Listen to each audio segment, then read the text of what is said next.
Top Gun Maverick is the sequel to the original film, taking place many years after the last adventures of the hot-headed pilot played by Tom Cruise. There's a scene where Maverick reunites with his former rival, Iceman, and we see the two men discussing the plight that Maverick faces with a younger pilot, Rooster. It's a quiet, understated scene that reveals the power of spare, insightful dialogue, along with sensitive acting from Tom Cruise and Val Kilmer. In this video, we'll look at the emotional center of the scene and why it's an example of how to write a scene about reconciliation and inner healing. Per usual, there will be spoilers for the story of the film, so I recommend seeing Top Gun Maverick before proceeding further. Leading up to this scene in the second act, the film has followed Maverick's return to the Top Gun program, where he's tasked with training a new generation of pilots to tackle a seemingly impossible mission, taking them into enemy territory. Maverick encounters the son of his former deceased wingman, a young brash pilot named Rooster. Years ago, Maverick and Rooster's father, Goose, had run into a dire situation while flying their plane, and Goose was accidentally killed during an escape from the plane. Rooster has never forgiven Maverick for his father's death, and during the current training, their tense relationship adds to Maverick's realization that Rooster is not ready to fly this dangerous mission. So in this quiet, understated scene between Maverick and Iceman, we can see that the emotional center is about two former rivals coming together and reconciling as one man helps the other to find his way back to the most important mission at hand. Iceman is letting Maverick talk his way through his challenges, and at the right moment, he comes in to reassure Maverick why he is the right man to train the young pilots for this mission. We can also look at the scene objectives of both characters to see how this helps the structure of a reconciliation scene. Iceman has a scene objective to get Maverick to realize he has what it takes to mentor Rooster and prepare him for the mission. Maverick has a scene objective to get Iceman to give him some wisdom or direction on how to handle this difficult situation. Both scene objectives can be aligned and are running in the same direction, allowing Iceman to help Maverick with his burden. For two former rivals, this is a process of reconciliation. At the top of the scene, Iceman, who does not speak for most of it due to his character suffering from cancer, uses a computer to type the message, "It's time to let go," for Maverick to see. We can see that Maverick is deeply affected by this just from reading his face.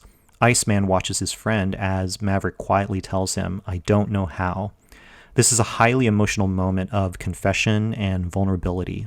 At this point in the film, Maverick needs the gentle confrontation of a former rival, now friend, to help him see the situation clearly. Iceman knows that Maverick is still struggling with guilt over Goose's death and has been burdened with the weight of trying to protect Rooster from getting killed, per his mother's wishes. Iceman respects Maverick enough so that he doesn't approach him as a commanding officer. He goes to him as a friend. When Iceman confronts him in this way, Maverick inherently needs this in order to start the healing process by becoming vulnerable and baring his soul. Maverick is letting Iceman into his head as he unveils his thoughts. He affirms that he's a naval pilot, and he doesn't know how to teach this to Rooster. He even reveals his self-doubts to Iceman, saying that the only reason that he's at Top Gun is because of his friend's recommendation. Then, Maverick reveals to Iceman that he's stuck in an impossible situation. If he lets Rooster go on the mission, the young pilot might get killed. If he holds Rooster back from the mission, the young pilot will never forgive him. He's basically telling Iceman, "I don't know what to do." This is a quiet, powerful scene because we're seeing Maverick at one of his most vulnerable moments. The iconic images from the first film create memories of a young Maverick being a gung-ho, go-getter pilot who pushes himself to the farthest edge possible.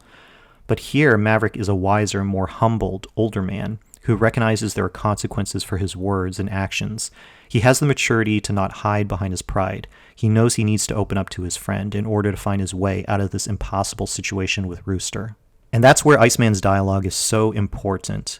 Both men rise, and Iceman verbally tells Maverick with his own voice, "The Navy needs Maverick. The kid needs Maverick. That's why I fought for you. That's why you're still here." Iceman is restoring Maverick's confidence, gently redirecting him back to the right path by affirming the unique strength and gifts that Maverick brings to the table.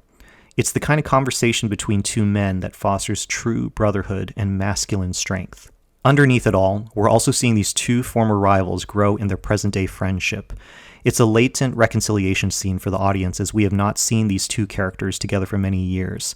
It's deeply satisfying to see these two men confide in each other during a time of need, and then to emerge stronger because of this honest exchange. Humorously enough, Iceman asks Maverick who the better pilot is, and Maverick says it perfectly.